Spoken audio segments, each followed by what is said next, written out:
Hi guys, welcome back to Rob's Arsenal recap.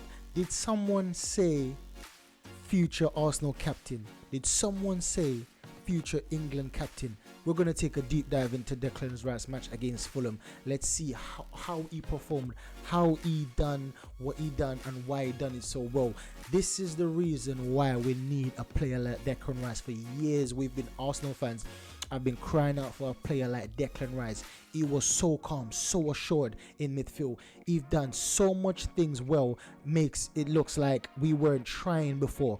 Even in a team like this, performing so badly. And this is it, that if I had too bad, or if I had positive and negatives, Declan Rice would be one of the positive in the match against Fulham, and one of the only positive in the last 3 matches, or the first 3 matches of the season, right? Declan Rice has been quality, 105 million well spent. So let's get into the video. So we see Declan Rice had a lot of control in midfield. We see him passing to Havertz. We see him making space. We see him passing to White. He's on the right, he's on the left, he's switching plays to Saka. He's just overall having a good match. We see him getting crowded. He still managed to perform passes. We see when it's time needed, he can be under pressure. Look, he's under pressure. He's still dealing with the ball. He's looking, he's scanning for passes, switching to Saka again, and this was one of his out ball, switching to Saka or switching to Martinelli. We see him in the midfield just dilly-dallying, controlling the play, dictating the play. We see him showing players where to run, passing the ball in players' path accurately. For me, Rice was having a very good match.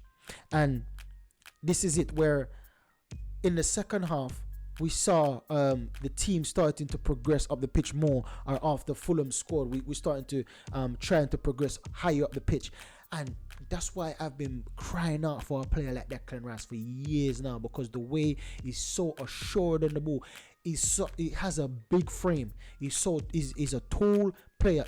It reminds me of Rodri from Man City. And Rodri control and dictate the position or the play of Manchester City overall throughout the match. He controls the midfield, which links from the defense to attacking. He's the one that control, and it's like Sergio Busquets when he was basically at his best for Barcelona. He dictates the whole match from midfield, and this is what I see Declan Rice is becoming for Arsenal. It's only his 3rd competitive match in the league, only his 3rd, and he's bossing the midfield like he's been there for years. So you know that he's only going to get better when he improves his chemistry with the team, when he improves his chemistry with the backline, when he improves his chemistry with Saka and Martinelli and the wings spreading the ball, when he improves his chemistry with Martin Odegaard and Partey. Depending on how Arteta's system is, when he improves his chemistry with Nketiah, chipping some ball over the top for Nketiah or Gabriel J, whosoever is playing, when he improves his chemistry with the team, it can only get better. And so far, I'm loving how Declan Rice has imposed himself. Many fans, opposition fans for other team have been criticizing, say, oh, we spent a lot of, this is before Chelsea bought Caicedo for 120 million, and before they spent spent 115 on Lavia. Most fans was criticizing Arsenal for signing Deck. Oh, he's not all that. Oh, he's alright. It's because he's an English player why we're hyping him up. But in these 3 matches, especially in the match against Fulham, many opposition fans don't watch Arsenal match, the entirety of the match, to see our players performing. And that's me, because when Declan Rice was at West Ham, I did not value Declan Rice as how I value him now, because now I get to see him throughout the whole 90 minutes and see all the hard work he does, see all the dirty work he does. Sometimes he does the dirty work that no one else wants to do. You see him right beside Saliba cleaning up. You see him basically at the base. Is that every player wants to. We know that there's some players that love to defend, gets a arousing of defending, but we see that majority of players, they love to attack, wants to score a goal, wants to get some assists, and Declan Rice is no different. But he doesn't mind doing the dirty work for the team, so the team can strive, so the team can flourish. That's the type of player Declan Rice is, and that's the type of player we needed for a very long time. We have Thomas Partey, but Thomas Partey is slightly different, whereas Thomas Partey is more calm. Is that calm? He's not as aggressive. He can be aggressive in certain plays, but he's not that overall aggressive, dominant midfield. He doesn't speak as much as Declan. Now in this season, in the beginning of this season, we start to see Thomas Partey speaking a bit more, starting to emphasize what he wants to do more, what he wants from the players around him, the position he wants. But it still looks a bit a fish out of a water. That's not his character. But Declan Rice is that kind of player, whereas he is dominant. He's that dominant player, and we see in this match how dominant he was in midfield. He controlled the entire midfield. It's a shame that there was no one else around him that would help him to take the game to Fulham. Otherwise, we would win this match. If everyone was on their A game, Declan Rice would have brought us across the promised land. We see Vieira came on, and him and Declan Rice done as best as they could, but it was not enough because Fulham it was basically 2 players against 10. When Bassi got sent off, it was 2 players against 10, and Zinchenko came on. He done good bits in phases, but overall he didn't have the best of matches because he was the one that cost us the corner that led to the penalty, that led to the goal. So for me, Declan Rice has it all. He can do intricate plays, he can switch the play, he can defend, he can attack, he can shoot from far, he can do some beautiful tic-tac pass, he can bend the ball around the corner. He has it all. He does everything. So we see him in this phase looking for a forward pass.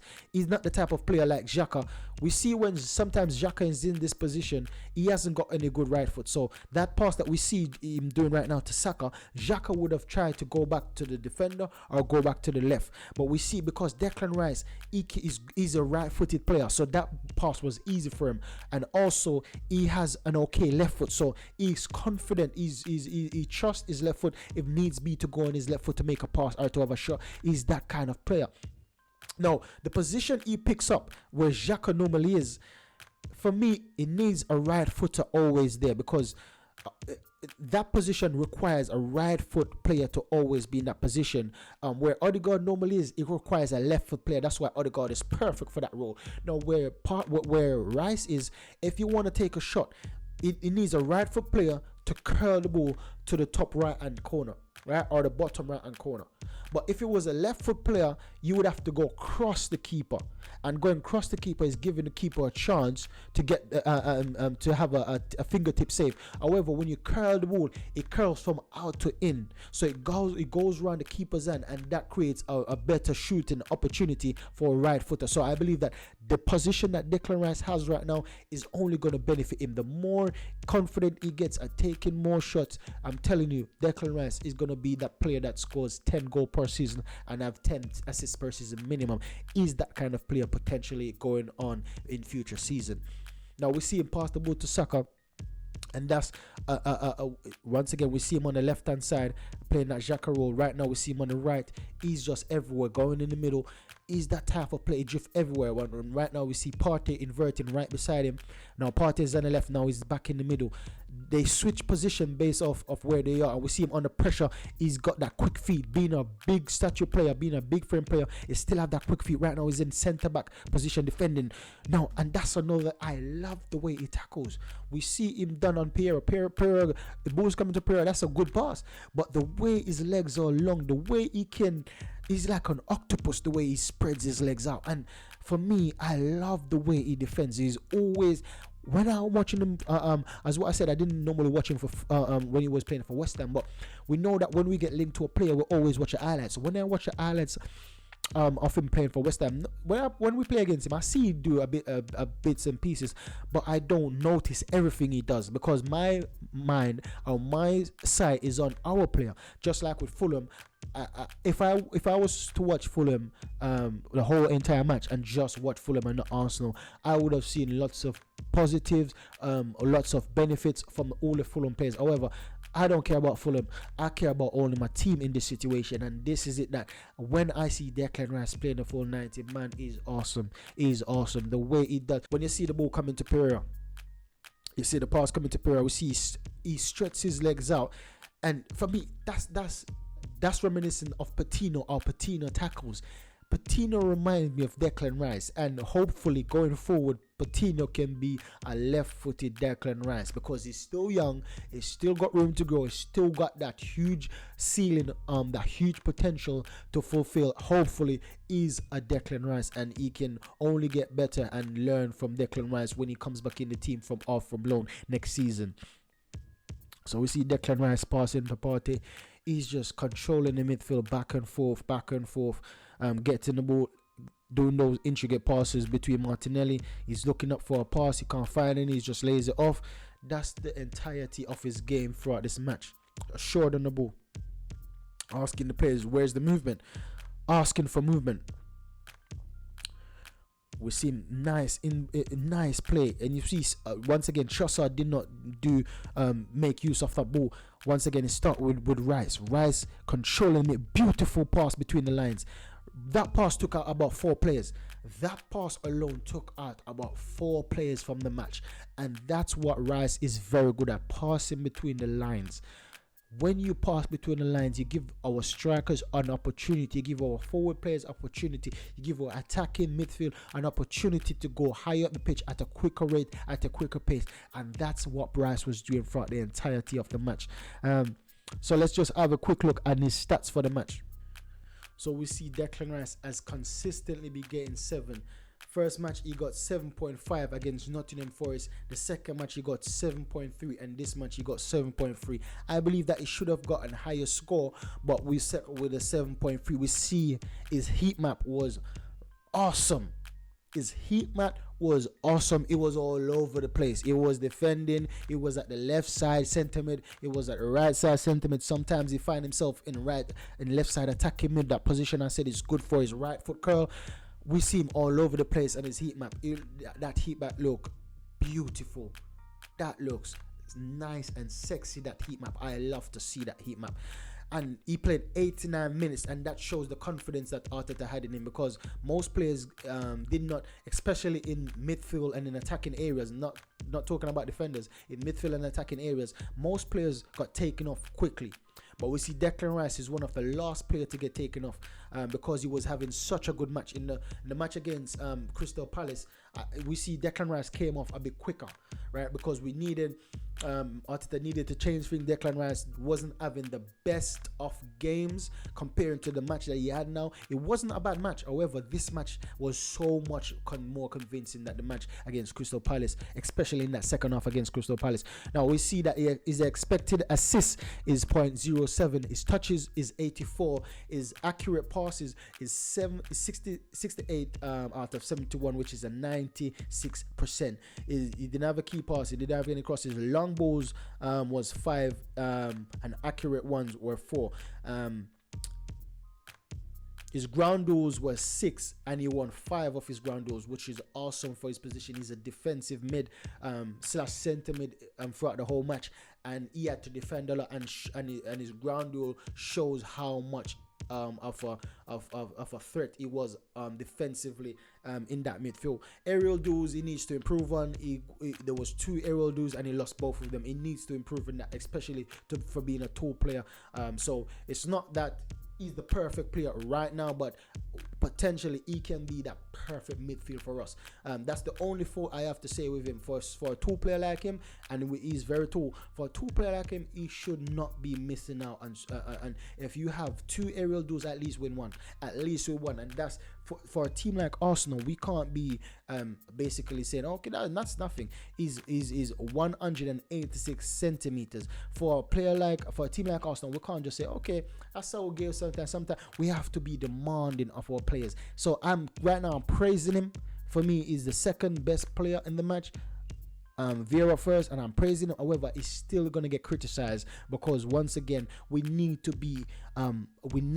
basically cover all bases: defensive, attacking, midfield. We need to cover all bases to be a better team overall. So I'm just gonna criticize him for that. He had 5 tackles, very good. 2 interceptions. He's very good at interception. So I believe it should have been more, or could have been more. Clearances here at 2, but possession loss he only had 5, and for me that's not a big deal. We see Partey had, I believe it was 10 times Partey lost possession, 10 times for a right back. I believe it was Crystal Palace, 10 times. Declan Rice playing in midfield, you're under more pressure. Basically, he was playing mid, centre mid by himself, so it's more harder, it's more trickier. Losing the ball 5 times for me is not a big deal, because he's not that type of player to always go back to the keeper, or always go back to the centre back, or always go back to the right or left back, or anyone in the defensive line. He's that type of player that always tries to progress up the pitch, whether it's in midfield, whether it's long ball to Saka, long ball to Martinelli, or a nice intricate break in the line pass to Odegaard or Havertz. He's that type of player to take risk in passes. He's bold, he's confident, he believes in his quality, and he will always make these passes. And I believe he's very good. He's very good at it. Losing the ball 5 times, that's no big deal. That's no big deal for me. So I'm happy with Declan Rice. This is my deep dive into Declan Rice. Beautiful performance. This is a performance of a future Arsenal captain. When everyone around him is sinking, when everyone around him is not performing, they're not performing, they're being sluggish, they're being hungry, they're moving like they haven't ate for days. Everyone, or most of them, are moving like they're full. Sometimes, you know, when you eat too much food and you can't move properly, this is how most of these Arsenal players, they were playing like lackadaisical. And the one shining light in the first half, Declan Rice, baby, beautiful performance. Catch you in the next video, guys. Make sure you like, subscribe, and share, and catch you in the next one. Goodbye.